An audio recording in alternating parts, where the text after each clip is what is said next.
Hi, I'm Erica from FarmSteady, and today we're making fermented cherries.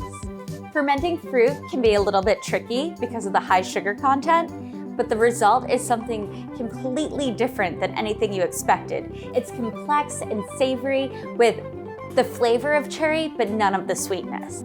We love using fermented cherries on cheese boards, topping flatbreads, and especially to replace the olive in a martini. And if you're super into fermentation, which I hope you are, please subscribe to this channel and we'll keep the recipes coming for all sorts of fermented beverages, hot sauces, kraut, fruit, and more. But now, let's get started fermenting these cherries. For this recipe, you'll need 2 pounds of cherries and 1.5 tablespoons of salt. When working with a lot of cherries, it's easier to process in steps. First, let's remove all the stems.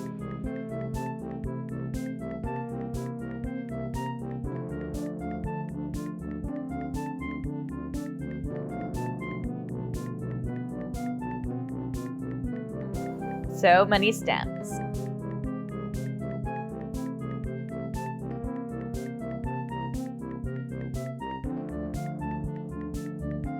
Almost done. And there you go. We won't be needing these.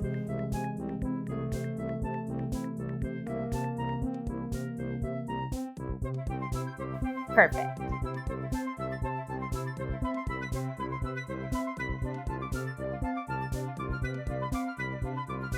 Next, we're going to halve all the cherries.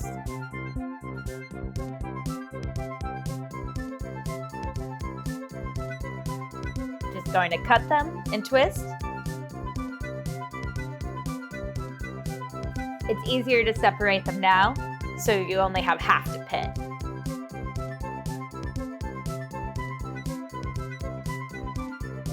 It's also really important to toss out any damaged or overripe fruit. Those aren't going to ferment well.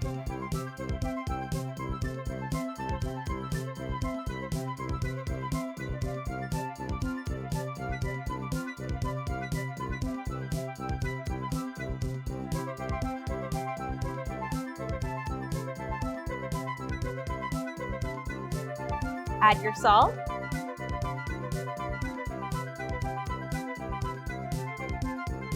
And mix it all up.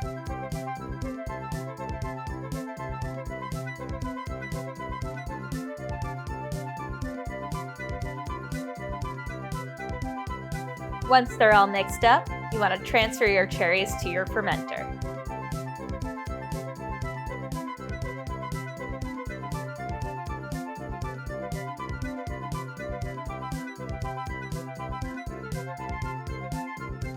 Once again, if any fruit seems too soft, toss it now before it goes in.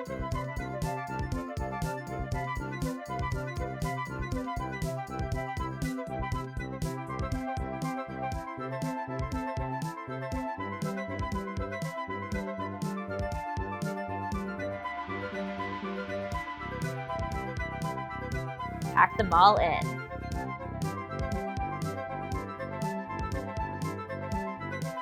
Even more.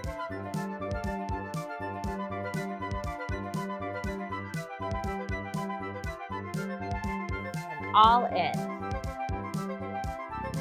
Add your fermentation weight. And top with water.